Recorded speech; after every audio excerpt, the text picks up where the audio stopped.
In today's podcast, we're going to talk about the evidence on prenatal vaginal exams.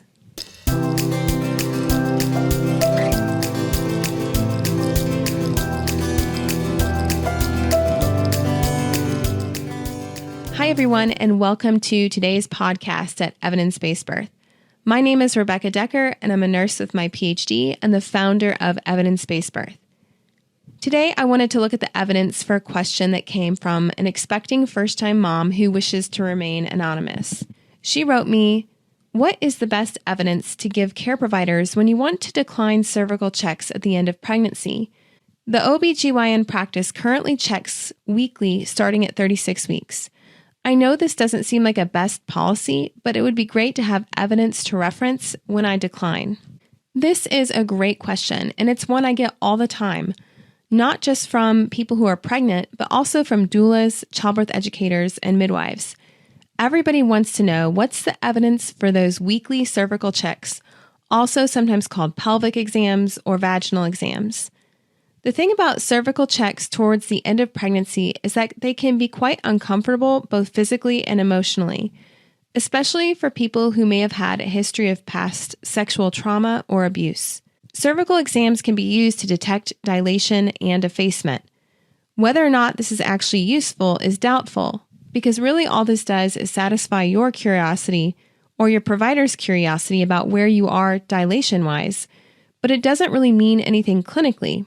Unless, for example, you're going for a labor induction and you need to know if you're already starting to dilate, because that may be a favorable sign that an induction may go more smoothly. Also, cervical exams can be used to detect the baby's position. However, this can also be done by using the care provider's hand on top of your abdomen and feeling the baby's position that way, or you can look at the baby's position with an ultrasound.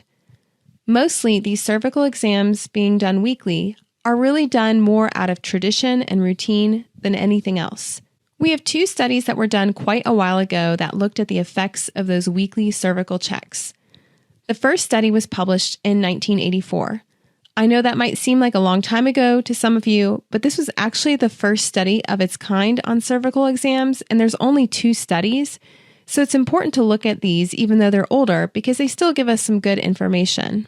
In this study, they wanted to see if those weekly cervical checks could have the negative side effect of leading to your water breaking before labor starts, also known as PROM, or premature rupture of membranes.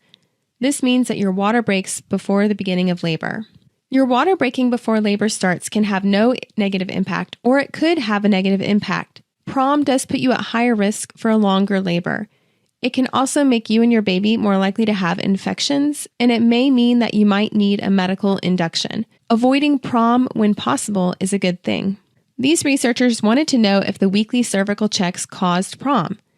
So they enrolled 349 women and then randomly assigned them, like flipping a coin, to one of two groups. You either got into the no exam group where you didn't have any exams, no vaginal checks until you got to 40 or 41 weeks if the provider thought it was necessary. The other group, they had weekly cervical checks starting at 37 weeks. When they compared the rate of PROM in both groups, the rate of your water breaking happened in 6% of the group that was supposed to not get vaginal exams, and it happened in 18% of women who had the weekly vaginal exams. This means that there was a threefold increase in the risk of your water breaking with the weekly vaginal exams starting at 37 weeks. The second study on this topic was published in 1992. Both of these trials were published in the Journal of Obstetrics and Gynecology. This second study took place at a Kaiser Permanente hospital in Denver, Colorado.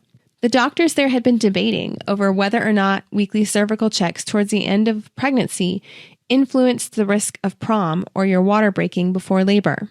So they decided to carry out their own randomized trial. They enrolled 604 women who were pregnant at term, and the women were either assigned randomly to a group where they got weekly prenatal vaginal exams starting at 37 weeks, or to the group that only received vaginal exams if they needed them. For example, if they were about to undergo a labor induction.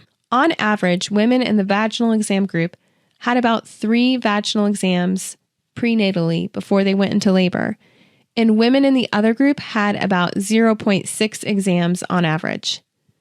The researchers looked at a whole host of outcomes, not just prom, but they looked at all kinds of maternal outcomes such as cesarean rates, induction rates, whether or not women were more likely to have an unplanned home birth. They theorized that you might be more likely to have a surprise birth at home if the doctor wasn't keeping track of your vaginal exams.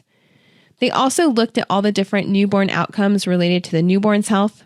They found that there was no effect of the vaginal exams on prom or any other maternal or newborn outcome.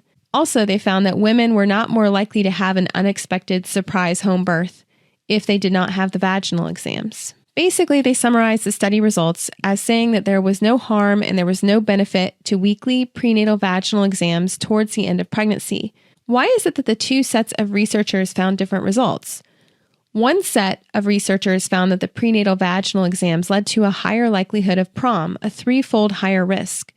The other researchers found no harm or no benefit to the weekly vaginal exams. It's possible that in the first study, doctors might have been doing membrane stripping while they were doing the exam. And we're going to talk about membrane stripping in the very next podcast. Basically, membrane stripping is an induction procedure. While you're up there doing the vaginal exam, you can use your finger to sweep or strip the membranes from the cervix, and this alone can increase the risk of your water breaking before labor. So if the doctors in that first study were doing vaginal exams and also maybe doing a membrane sweep while they were up there, that might be why we saw that 3-fold higher risk of prom. But we don't know because the researchers did not say if the doctors did that or not. It just wasn't recorded. I think in summary, the evidence really shows that there is no benefit to doing the weekly exams. It may satisfy your curiosity or your doctor or midwife's curiosity, but it probably doesn't have an effect on your health either way, although it is possible that it may increase your risk of prom. You're asking me, what's the evidence? What references can I use when I go to talk with my doctor? And I would say when it comes to a situation like this, you don't have to give your reason why if you don't want to. If you don't want the vaginal exams, either because they make you uncomfortable or you just don't want them or you think they're unnecessary for whatever reason, your reason is your own and you don't have to explain it to anybody. You could just say, no, thank you. One way also to avoid unnecessary vaginal exams towards the end of pregnancy is to simply keep your clothes on from the waist down during your appointment. When they come in to give you the gown, the paper gown to change into, and they leave, you could just keep your pants on and not remove them. They can't do a vaginal exam without your consent. It's your body, it's your vagina. You don't have to give a reason why you don't want somebody to put their hands up there. You can just say, no, thank you, and that's it. If they ask for information, you can talk about it with them, but you don't have to either. You could just say, no, I just don't feel like it, or no, thanks, I really just didn't want that today. Maybe next time.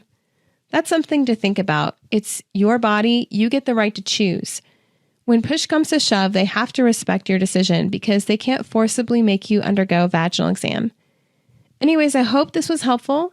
I'll see you next time for our next podcast. Bye.